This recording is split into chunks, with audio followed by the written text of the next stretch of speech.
नमस्कार, हम पार्थ। मैं आपका साथी विनय स्वागत करता हूं आपके प्यारे से परिवार आईडी पर। आशा करता हूं, विश्वास करता हूं आप अच्छे होंगे, अपना ख्याल अच्छे से रख रहे होंगे। एक बार सभी दोस्त बताएंगे आप अच्छे हैं, अपना ख्याल अच्छे से रख रहे हैं। हम लोगों ने संविधान पढ़ना शुरू किया था और संविधान में हम लोगों ने भारत स्वतंत्रता अधिनियम भी पढ़ लिया था। भारत के संविधान का निर्माण भी हम लोगों ने कर लिया था और भारत के निर्माण के साथ साथ हम लोगों ने दो राष्ट्र और भारत पाकिस्तान आजाद भी हम लोगों ने आजाद भी हम लोग हो गए थे।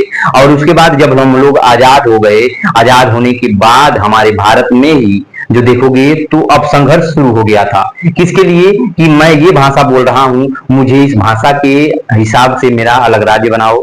मैं ये भाषा बोलता हूं, मैं हिंदी बोलता हूं, हिंदी भाषा के लिए एक राज्य बनाओ। और मराठी बोलता हूं, मराठी भाषा के लिए एक राज्य बनाओ। जो ये चार प्रांत हुआ करते थे उस समय कितने? जो चार प्रांत हुआ करते थे। हम लोग क्या पढ़ रहे थे? संविधान पढ़ रहे थे और संविधान में हम लोग देख रहे हैं कि चार प्रांत हुआ करते थे। चार प्रांत हुआ करते थे। जो भाग छह था, हमारा जो भाग हमारा छह था, वो जो कहा जाता था वो ए के नाम से जाना जाता था। जिसमें आप देखोगे तो कौन लोग आते थे? जो ब्रिटेन के जो थे, ब्रिटेन के भारत में बड़े राज्य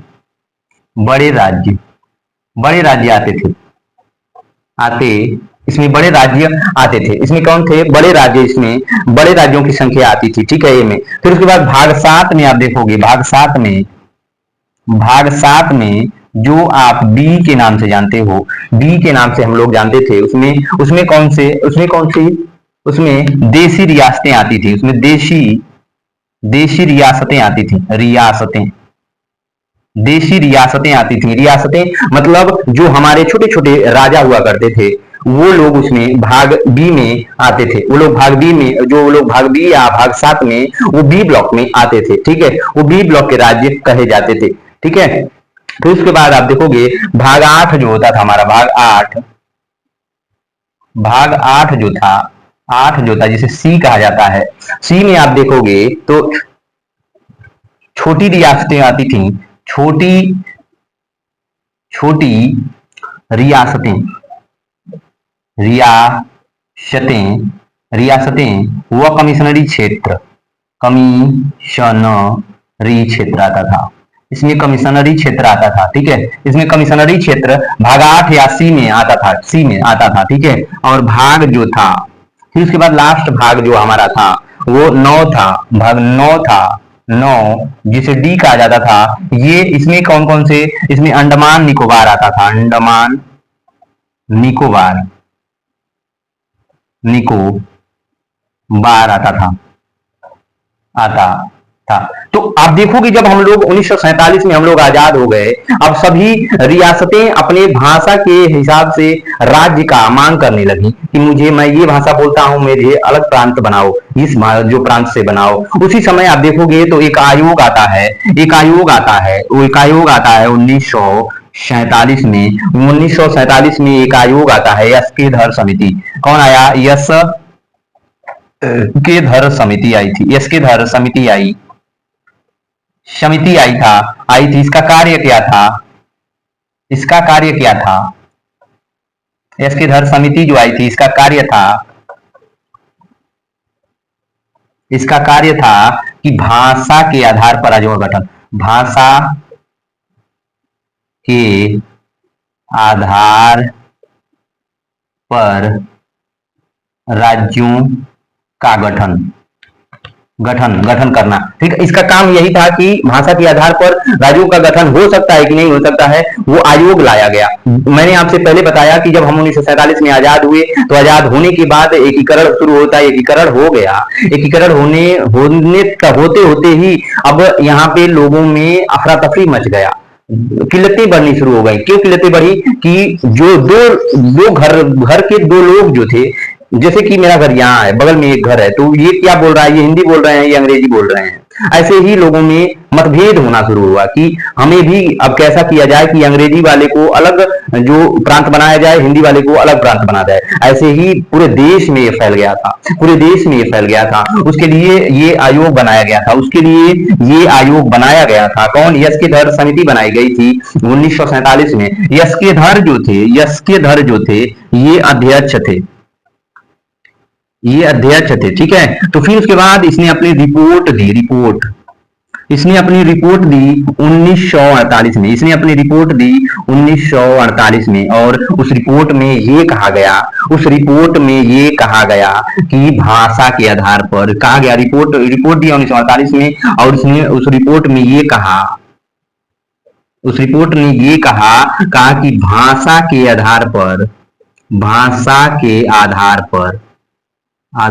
पर राज्य का गठन नहीं होगा, राज्यों का गठन नहीं होगा, गठन नहीं होगा। ठीक है, नहीं होगा। इसने तो अपनी रिपोर्ट दे दी। क्यों नहीं होगा? क्योंकि उसने कहा कि अगर ऐसा हो गया तो भारत, अगर जैसे भारत पाकिस्तान में विविध जो अलग हुआ है, अगर ऐसा हो गया तो हमारा भारत टुकड़ों में बटेगा, टुकड़ों में, हजारों टुकड़े होंगे भारत के। क्योंकि आप अगर अलग भाषा के जो हिसाब से अलग प्रांत बन जाओगे तो फिर आप मनमानी करने लगोगे, हमें ना जाने कल आप हम अपने जो क्षेत्र में आने नहीं दोगे, आने ही नहीं दोगे, आप अपनी संस्कृति अपना लोगे। फिर उसके बाद अगर कोई आपके क्षेत्र में आ जाएगा तो उसकी हत्या कर दोगे, मार दोगे, पीट दोगे। ऐसे इस आयोग ने यही मत दिया कि अगर ऐसा हो जाएगा तो फिर से यहाँ पे जैसे भारत पाकिस्तान अलग हुए हैं जाति के माध्यम से, वैसे ही यहाँ पे भी अब भाषा के माध्यम से भारत के कई टुकड़े हो जाएंगे, कई टुकड़े का 100 हजारों टुकड़े हो जाएंगे भारत के। ऐसा मुमकिन नहीं हो सकता, ऐसा नहीं होगा। भाषा के आधार पर राज्यों का गठन नहीं होगा। यस्केधर आयोग ने कहा 1948 में अपनी रिपोर्ट दी और उसने कहा कि अब 1948 में भाषा के आधार पर राज्यों का गठन नहीं होगा। क्या होगा? नहीं होगा। ठीक है, फिर उसके बाद आप देखोगे 1948 में ही एक फिर आयोग बनाया गया। इनकी जो एक्सप्लेनेशन थी, थोड़ा सा जो देश को ऐसा लगा कि थोड़ा सा और भी दो चार आयोग बना के देख लिया जाए कि और भी लोगों का मत क्या कह रहा है, और लोग भी दिमागदार हैं और वो लोग भी देखो क्या कह रहे हैं। फिर उसके बाद 1948 में एक नई समिति बनी। 1948 में एक समिति बनाई गई थी। कौन? जेबीपी समिति, जेबीपी समिति बनाई गई थी। कौन कौन? जो जवाहरलाल नेहरू, कौन कौन थे? जवाहरलाल नेहरू,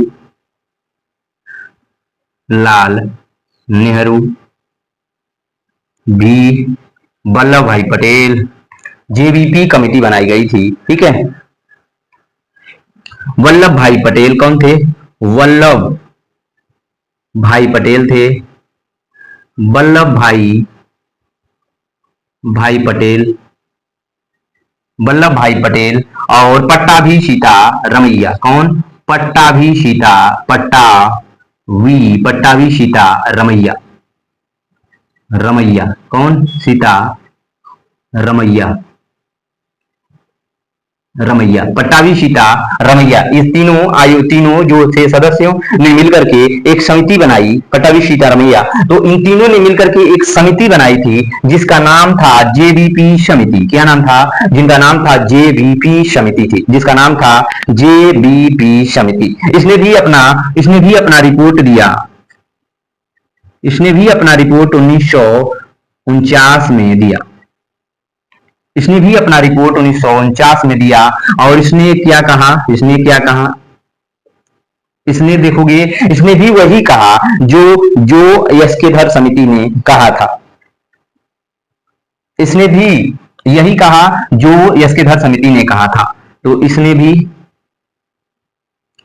भी भाषा के आधार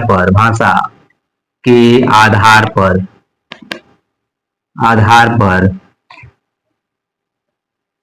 राज्यों के गठन पर रोक लगा दी। इसने भी भाषा के आधार पर राज्यों में रोक लगा दी। कौन? जेबीपी समिति जो आई थी हमारी, इसने भी क्या किया? भाषा के आधार पर रोक लगा दी। इसने भी भाषा के आधार पर रोक लगा दी, रोक लगा दिया। इसने भी भाषा के आधार पर रोक लगा दिया। ठीक है, इधर सभी देशों को शांत किया जा रहा है कि सभी को फरमान दिया जा रहा है भाषा के आधार पर राज्य का गठन नहीं होगा। ये तब तक आप देख रहे हो, तब तक आप जैसे तब तक इधर ये सब हो रहा है, और तब तक उसमें आंदोलन भड़क गया। मद्रास में आप देखोगे, मद्रास में तेलुगु तमिल भाषाइयों में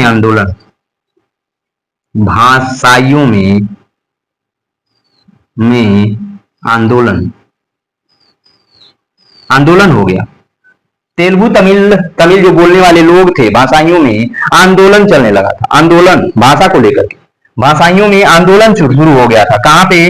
मद्रास में जो तेलुगु और तमिल बोलने वाले लोग थे, तेलुगु और तमिल भाषा जो बोलने वाले लोग थे, उन लोगों में ये आंदोलन शुरू हो गया था। ठीक है, आंदोलन शुरू हो गया था। और तेलुगु जो भाषा बोलने वाले थे, तेलुगु, इसको ऊपर लिखे हम। ठीक है, हाँ, इसको हम ऊपर लिखते हैं। इसको जल्दी से नोट करो, हम लोग ऊपर लिखते हैं। नोट करिए आप।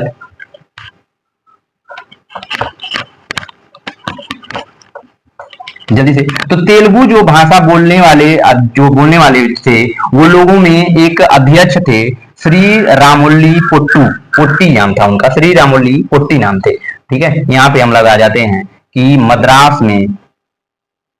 मद्रास तमिल तेलुगु।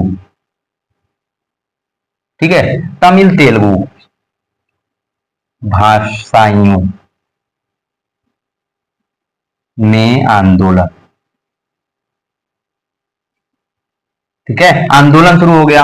अब जैसे ही यहाँ पे आंदोलन शुरू हुआ, अब आप देखोगे कि तेलुगु जो भाषा के बोलने वाले थे, तेलुगु जो भाषा के अध्यक्ष थे, तेलुगु भाषा के अध्यक्ष थे। ठीक है, तेलुगु भाषा बोलने वाले भाषा के अध्यक्ष थे।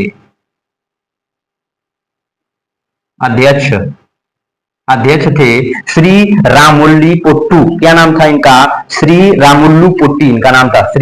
अध्यक्ष थे श्री रामुल्लू पोट्टी। श्री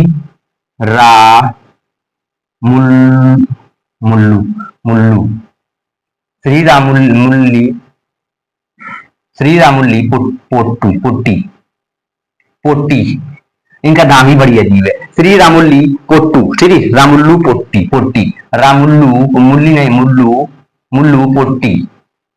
ठीक है, श्री रामुल्लू पोट्टी। ठीक है, कौन थे? तो तेलुगु भाषा जो बोल रहे थे, उनके अध्यक्ष थे श्री रामुल्लू पोट्टी। अब ये बेचारे बन गए, ये बैठ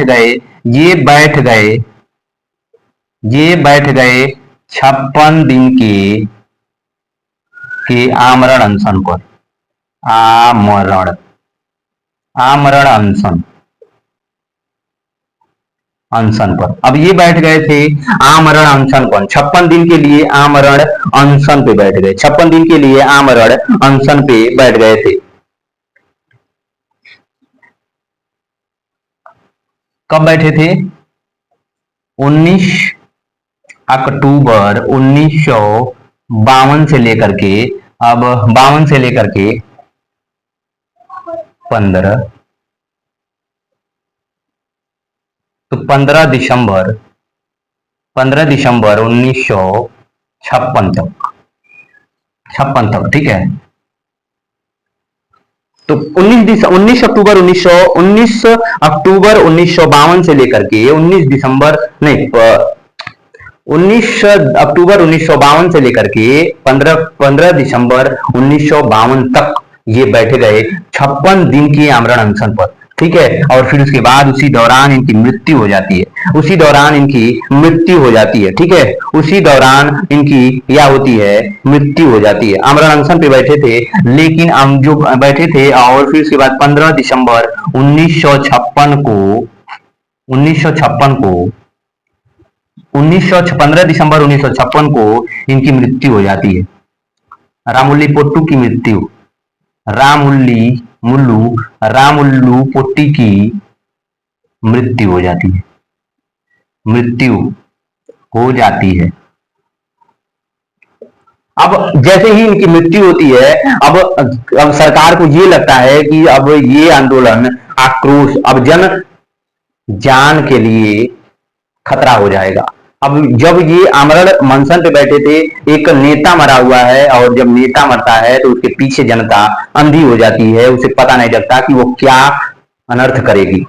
अब उसके बाद आंदोलन आंदोलन ये जो आंदोलन था वो अपने चरम पे पहुंच गया। ये आंदोलन जो था चरम पे पहुंच गया था, ये आंदोलन अपने चरम पे पहुंच गया था। और उसी समय ये आंदोलन अपने चरम पे पहुंच गया था, और उसी समय तुरंत एक आयोग का एक आयोग बनाया जाता है, फजल अली आयोग। कौन? फजल अली आयोग बनाया गया 1953 में। फजल अली आयोग, फजल अली आयोग, फजल अली आयोग 1953 में। ठीक है, इस जो आंदोलन ये था, श्री रामुलु पोट्टी की जो मृत्यु हो गई थी, और उस समय जनता अब आक्रोशित हो गई, अंधी हो गई। वो अब आंदोलन जिसको अब आग मिल गया था, अब ये तोड़ फोड़ कुछ भी करेगी, जान लेगी, कुछ भी करेगी। तो अब जैसे ही उनका मृत्यु हुआ, वैसे ही एक आयोग का गठन हुआ, फजल अली आयोग 1953 में। और फजल अली आयोग ने अपना, इसमें कौन कौन सदस्य थे?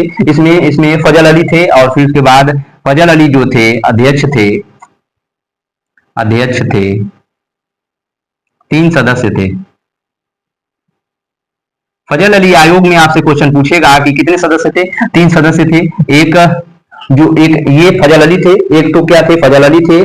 के एम पनिकर थे, के एम पनिकर थे, के एम पनिकर के एम पनिकर थे सॉरी, के एम पनिकर थे, और एच एन कुंजरू थे। कौन? एच एन कुंजरू, ठीक है। फजल अली आयोग में कितने सदस्य? 3 सदस्य थे, और 3 सदस्य थे, जिसमें से फजल अली अध्यक्ष थे, के एम पनिकर थे, और एच एन कुंजरू थे। कौन थे? एच एन कुंजरू थे। ठीक है, और इसने अपना रिपोर्ट दिया था, इसने अपना रिपोर्ट 1955 में दिया था। इसने अपना रिपोर्ट कब दिया? तो फजल अली आयोग ने अपना रिपोर्ट दिया। ठीक है, फजल अली आयोग ने अपना रिपोर्ट दिया था, और इसने कहा कि भाषा के आधार पर, ठीक है, रिपोर्ट दिया, और इसने कहा कि भाषा के आधार पर राज्यों का गठन हो सकता है,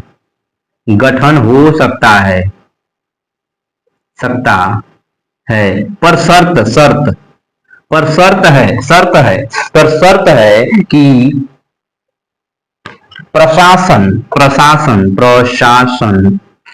प्रशासन और भौगोलिक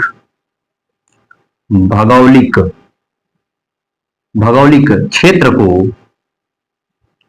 ध्यान में रखते हुए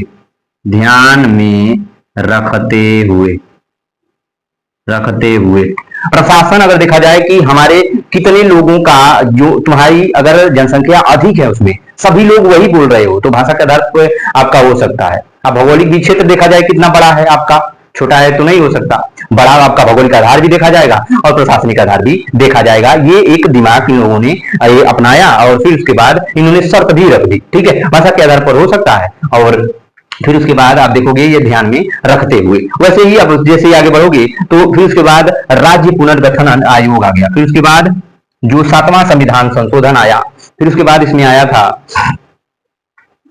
कौन आया? 7वां, फिर ये रिपोर्ट जैसे आई, ये रिपोर्ट 1955 में आया था, इसमें 7वां संविधान संशोधन कर दिया। 7वां संविधान इसने जैसे अपनी शर्त रखी और तुरंत ही हम लोगों ने क्या किया? संविधान में संशोधन कर दिया। कौन सा संशोधन? 7वां संविधान संशोधन किया 1956 में, और इसमें हम लोगों ने राज्य पुनर्गठन अधिनियम रखा। इसमें राज्य पुनर्गठन राज्य पुनर्गठन अधिनियम, जिसे कहते हैं, जिसे राज्य पुनर्गठन अधिनियम अधिनियम कहते हैं, नियम अधिनियम 1956 लाया गया। 7वां संविधान संशोधन 1956 करके राज्य पुनर्गठन अधिनियम 1956 लाया गया। और इसमें हम लोगों ने क्या किया, एबीपी जो राज्य थे, ए बी सी डी जो राज्य थे, राज्यों को समाप्त किया गया, राज्यों को हम लोगों ने समाप्त किया। और फिर उसके बाद हम लोगों ने क्या किया, 2 राज्य होंगे। हम लोगों ने कहा कि 2 राज्य होंगे, 2 राज्य होंगे, 2 राज्य होंगे। कौन कौन से 2 राज्य होंगे, कौन कौन से 2 राज्य होंगे? ठीक है, भाग 6 और भाग 8 होगा, भाग 6 होगा और भाग 8 होगा, भाग 6 होगा और भाग 8 को हम लोगों ने रखा था, भाग 6 को और भाग 8 को हम लोगों ने रखा था। भाग 6 में हमारे कौन थे, भाग 6 में हमारे राज्य आते थे, राज्य, और भाग 8 में हमारे केंद्र शासित प्रदेश आते थे, केंद्र शासित प्रदेश आते थे, शासित प्रदेश। भाग 8 में हमारे केंद्र शासित प्रदेश आते थे। कौन केंद्र शासित प्रदेश आते थे? ठीक है, इसमें हमारे केंद्र शासित प्रदेश आते थे, इसमें हमारे केंद्र शासित प्रदेश आते थे। ठीक है, फिर उसके बाद 1 अक्टूबर 1953 को 1 अक्टूबर 1 अक्टूबर 1953 को आंध्र प्रदेश का गठन हुआ था, आंध्र प्रदेश का गठन। 1 अक्टूबर 1953 को आंध्र प्रदेश का गठन हो गया। भाषा के आधार पर, भाषा के आधार पर, ठीक है, भाषा के आधार पर, भाषा के आधार पर राज्य पुनर्गठन अधिनियम जो आया था, जो राज्य पुनर्गठन जो अधिनियम आया था, राज्य पुनर्गठन अधिनियम आया था, उसके तहत 14 राज्य और 8 केंद्र शासित जो है बन गए। ठीक है, 14 राज्य 8 केंद्र शासित प्रदेशों को तुरंत लागू कर दिया गया था। ठीक, देखोगे राज्य पुनर्गठन अधिनियम जो आया था, राज्य पुनर्गठन अधिनियम 1956 के तहत जो 14 राज्य 8 केंद्र शासित प्रदेशों को, केंद्र शासित प्रदेशों को स्थापित किया गया